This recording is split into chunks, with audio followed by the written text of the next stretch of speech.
Hello, I'm JC. This is God Talk. Welcome. Today's message is what is Epiphany in Christianity?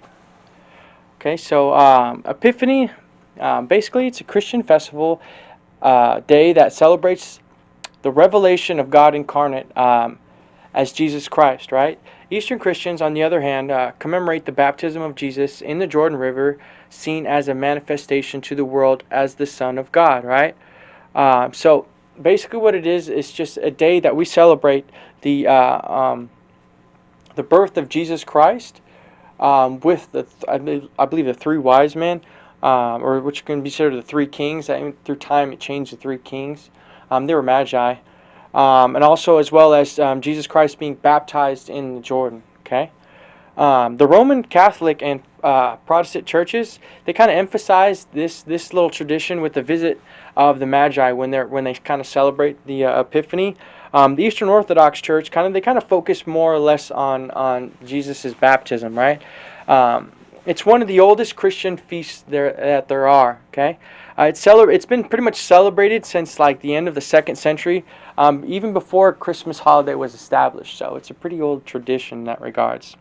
The importance of Epiphany is that it's an ancient Christian festival day, and it's significant. I'm sorry, in quite a few ways. Like I said, it celebrates Jesus' birth and John's baptism, but it kind of it see when the three wise men came and offered him like I guess their gifts, right? Each of them they each had symbolism. Okay, so it just really identifies his deity, I guess, in some regards. Let me explain. So the origin of the Epiphany basically is like it started roughly in Rome, I think by like 354, and it started being celebrated kind of on December 25th. And later in the 4th century in the church, the Rome starts beginning it basically on January. They start celebrating it on January 6th. So it starts kind of changing around. Through time, it just has different first it started as three magi, and then they went to three kings, and then they started having names, right? So there's a lot of kind of debate about, it kind of just started changing. They're basically the three kings were religious scholars known as magi. They're revered by Babylonian astronomers and astrologists. They studied the stars and planets, interpreting the meaning behind cosmic events. Anything very unusual was considered like an omen to them, so that a star, the star of Bethlehem was pretty much very rare, and it was very peculiar to them. And so just a little bit of understanding, right? So why did the Magi come? Why did this specific, and how did they know to look for it? Well, if you go to the book of Daniel, right? Daniel became, in the time of Nebuchadnezzar, when his father died, right? Nebuchadnezzar went back and started, he took over the rule over the throne, and basically all the people that considered, astrologicals, all his head magi, I forgot priesthood, I forgot the name off the top of my head, right? Basically, he called them all, and they wanted him to interpret his dream, okay? But he didn't speak his dream because he figured, anyone could just give you some little understanding. So he tested each and every one of them. And long story short, Daniel was the only person to pass the test. You have to go to the book of Daniel. So in that regards, Daniel was granted the head guy over the order of the Magi, right? And the Magi were a lineage, like you had to be born into that. You know what I mean? It was very, very hereditary, and it had a lot of a lot of prominence, right? And so, long story short, on that one, Daniel then basically becomes the head of the Magi. Well, if you know, Daniel had a lot of prophecies. One of his is about Jesus Christ and the coming of it. So ever since Daniel's time, the Magi had this little prophecy of Jesus Christ. So they've always been looking for, the coming of the Lord. So if you're just curious about it, it's also called the Epiphany, is also called Three Kings Day, right? And so just you're curious about it. There's foods that I guess that are traditionally eaten, and stuff that's traditionally done. Some of those are like rice with legumas or corn. It's a traditional side dish for the Three Kings Day meal, or like black beans and rice, which are also which are basically accompaniments for many Spanish-influenced daily meals, right? But mainly tradition of serving rice with peas or corn. Okay, so I just little fun facts. You know what I mean? I kind of went over. What is the season? Okay, what does it mean, right?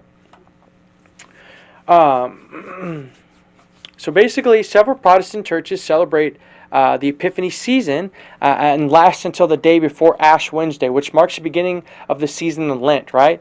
The church calendar recognizes the season from January 6th until the last Sunday before Ash Wednesday, which is a celebration as a transfiguration of our Lord, okay?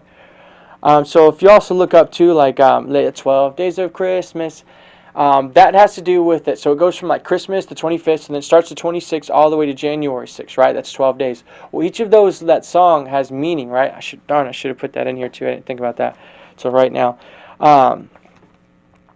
basically it marks the span of the birth of the 12 days of Christmas from Christmas, the 26th, or sorry, begins on December 25th to January 26th. It marks the birth of Jesus Christ to the coming of the Magi, are known as the three wise men.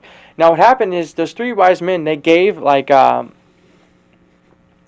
three gifts. So we automatically assume that it's three, but it could have been any it could have been any number, right? And the gifts are very symbolic too when it comes down to it. Okay, the gifts were let's see. The three gifts had a spiritual meaning. The gold is a symbol of kinship on earth.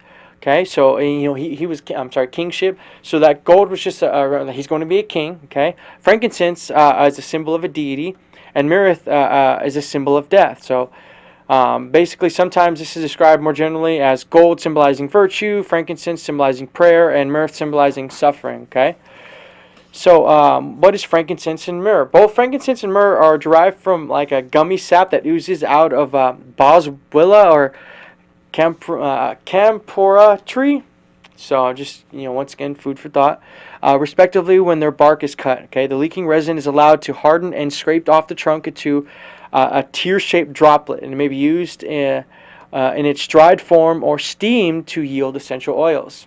It's good stuff. Okay.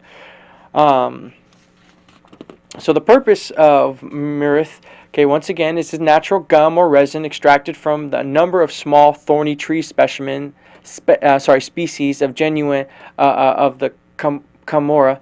Okay, it's basically used throughout history as a perfume, incense, or as medicine, right? It can also be mixed and ingested. Just once again, food for thought. Why is it used for burial? Basically, so you got to imagine that the tombs that they presented would stink. Okay, and after time they would start festering, the bodies, and they would start smelling, right? So when you burn these, it kind of creates a pleasing aroma. So historically, they have a number of uses for it. You know what I mean? Just as creating balms and stuff like that, and just a means of covering the dead body smell. So that's just kind of a tradition. Let's see. Okay, so video tail. Okay, well, yeah. So once again, Epiphany just kind of is the standing of the Magi. Okay, so their names too. I didn't say their names, right? So the three wise men's names, which actually in the very beginning of it, they didn't have names. It kind of transgressed because we don't initially know how many wise men there were, right? We just have three gifts. We naturally assume that it was three. You know what I mean? It could have been one guy given three gifts, two guys given three, or hundreds of them, right? But the names that our Armenian tradition identifies, which the Magi of Bethlehem is Bethlazar of Arabia, Malchor of Persia, and Gaspar of India. Okay, so just once again some food for thought. I think I covered everything that's specific about it. Yeah, all right. Once again, my name's JC. Thank you for tuning in to God Talk, and love you. God bless you, and I'll see you again.